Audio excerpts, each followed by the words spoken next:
Hi team, some very exciting news for you today. Wave 2 of the Tau has turned up from Den of Imagination Painting Studios. It's going to be a suit-based Tau army. They've done a cracking job on all of these suits. The bases are also available from the Den of Imagination store. So we've got lots and lots of drones, 2 broadsides, 2 Riptides, and the other one was an ion Riptide, so we've made this one the one with all the guns. And this is a Riptide variant you can buy from forgeworld.com. For those of you that don't know, forgeworld.com is Games Workshop, and they do these lovely resin sculpts. Look at this at the back, all the rockets, and it's got stuff on, more armor on the legs, more armor on and ridiculously overpowered guns, which is exactly what you want from a Tau army. I mean, this one is just, it's insane. 2 piranhas, 6 suits. We've got Shadow Sun because her new model is cool. I have to say this is my favoritist of the new models. It's so dynamic. And some more guys. You can never have enough guys.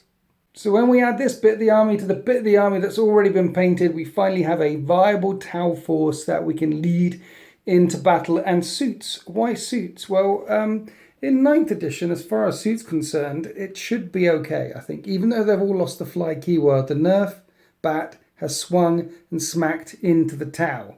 Because, yes, the fly keyword, they can't suddenly just jump back and shoot. But they do keep hold of Overwatch, which is good, because they're not really effective in 2 turns of the game. They have no psychic phase and no really fight phase to speak of either. So 2 out of the 3 attack phases of the game, they're not really attacking. You need the overpowered guns that they bring to bear.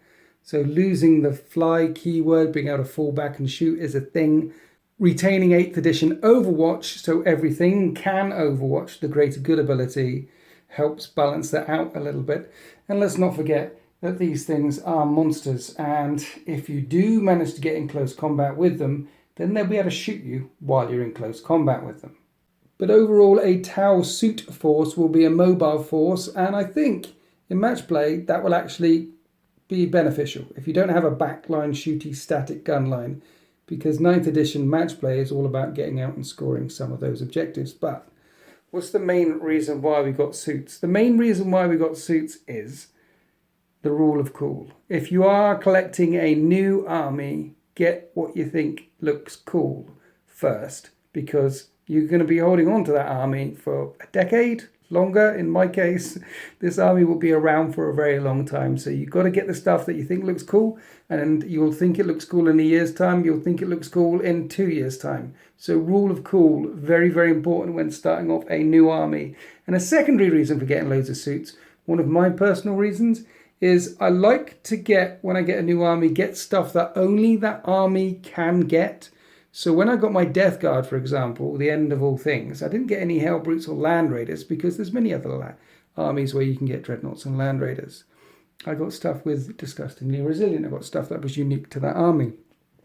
If I was collecting Space Wolves, I would get lots of Wolfen and Thundercav and Wolves. If I was collecting Blood Angels, I'd get Battle Predators and Death Guard and Sanguinary Guard, those sorts of things. I want to get loads of things that are unique to that army. Now, Tau can do Horde pretty well. They can get in a huge chunk of drones and a huge chunk of foot troops.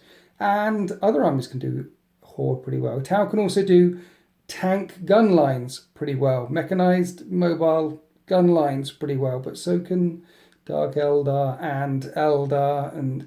But what no other army can do, what no other force can do, is have some Gundam battlesuits charging towards you, firing lasers of doom. So it's very Tau, it's very unique, hence lots and lots and lots of suits.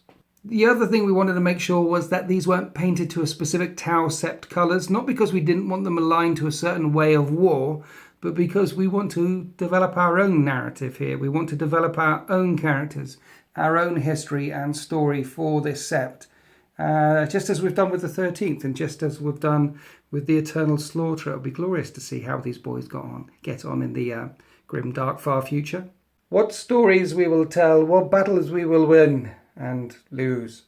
And when you get it all out on the table, wave 1 and wave 2, it looks like this. I don't know how many points it is so far, but considering that we've got Triptides and Storm Surge, It's definitely over 2,000 points. Here are our HQs so far. We've got the Cold Star guy, an Ethereal guy, and another guy, and Shadow Sun. 30 troops back here just to swarm around and get some objectives. Drones. You need drones. We've got plenty of drones. Shield drones, marker drones, gun drones. Yeah, you get plenty of drones in the boxes these days as well. So I think we might have enough there. I think they're the fast slot. Piranhas are definitely in the fast slot. We just gave them fusion guns. These are a harassing force. You'll need to deal with them zipping around in the elites, where we like the best. All the suits. We have 5 of the plasma, 4 of the missiles, and a ghost keel and some more stealthy guys down there. The idea originally was that this was going to be it initially. We were going to do this and then play with it and see what we need to add. See if we do need to bring some tanks. See whether we want to bring some more broadsides, for example, because we haven't got any missile tides. We've only got 3 of the railgun tides now. But with their experimental railgun tech upgrade thing, they're actually quite brutal. And also when you look across this army, there's not a lot of anti-tank. There's a lot of anti-elite and a lot of anti-infantry, but not a huge amount of anti-tank. I mean, you've got fusion on the Cold Star, of course. So we needed some anti-tank here. But what do we need to add next? Is it missile tides? What is it? So that was the plan. Play with this for a bit and see what we needed to add next. But when I looked at it all, I thought, no, I want some more suits. So we've got even more suits coming. I think there's 4 more coming. I want to have 5 and 5. So 5 missiles, 5 of the plasma, and 3 fusion in the backfield. You could drop 3, 3, 3, or different ways of fielding it, basically. But dropping in 3 suits with all fusion on would be nasty.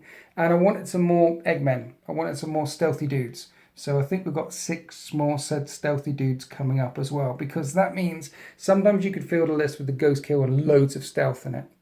Go full on 9 stealth, or it might be 12 stealth in total. I might have 9 more coming. We've got some more stealthy dudes coming. You might decide to go that way at one point, or the other way, you might decide to drop all the stealth and go with this another way. It also shows variety on the channels. It also shows variety on deploymentzone.tv and Liam's channel, my channel, if we can mix it up as much as possible. But what I'm saying is, there's more suits coming, we want even more suits. So those are the elites: heavies, railgun, broadsides, nice triple tides. Not because we want to field triple tides, but because we don't want to bother with the magnetizing of doing it all the time. None of these, apart from the bases, are magnetized. So we can go with the gun one, or we can go with the iron one, or we can go with one of each. And every now and then, when we're feeling fruity, chuck in this Ravana thing, chuck him in. And a Storm Surge. Now, I know it costs a couple of CP to drop him in a list now, but they're cool. Look at it. It's cool. And again, we could field a list if we're going up against Imperial Knights, or if you're feeling so inclined, where you just put all 4 of the big guns in, maybe with a ghost keel as well. 5 big Gundam suits jumping around all over the place. And then top it up with some HQs and some troops and leave out all the elite slots. So that was the thinking behind it. It gives us some variety. We like the suits, rule of cool, and suits are unique to the Tau list. Den of Imagination have turned these guys around incredibly quickly, which we're very, very grateful for. And they weren't expecting Wave 3, so thanks, Den. Like I say, I'll link the painting studio below for anyone who's interested in getting some stuff done from them. These are level 3 or level 4. I forget which one. And considering that there's up to 7 levels, unless you want a showpiece model from Golden Demon winning painters, which costs a lot of money, don't bother with level 7. As you can see, level 3 or level 4. My orcs, the orcs that you see on the channel, are painted to level 3 standard. Level 3 is good enough for tabletop standard. If you want it to bear scrutiny when it's really, really close and make them really, really pretty, then go for level 4 or level 5. But yeah, that's what they do. This is our new Tau battlesuit list. Now it's up and running. You should see a Tau game come soonish. I want to say soonish. There'll be some other battle reports that we've already got in the bank. when I run Tau, when Liam runs Tau, we need to run it against an appropriate army. So preferably not Xenos versus Xenos. Something Imperial or something Chaos would work for us. So yeah, we've got it. Just need to get the opponent, need to get it filmed and edited up there. So I would want to say a month after this comes out, you might see the first Tau Bat report while we fluff up all the rules. Or maybe not, we'll see. Now, Tau players. Last thing, any Tau players out there looking at this, what do we need to add? Not what is absolutely useless, we'll find out for ourselves, because play styles between different players can vary. You might think, well, they're no good. They never work for me and they don't work in the meta generally overall, but in our little meta here, they might work very well, or they might match with the play style and the mindset of the person playing with me or Liam. But ultimately, Liam's going to play these mainly. I'm going to sink my teeth into them while I got hold of them, though. It's a DZTV army.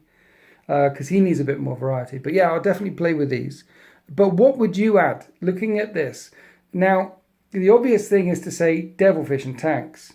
Or the Flyers. The Flyers aren't great, though, are they?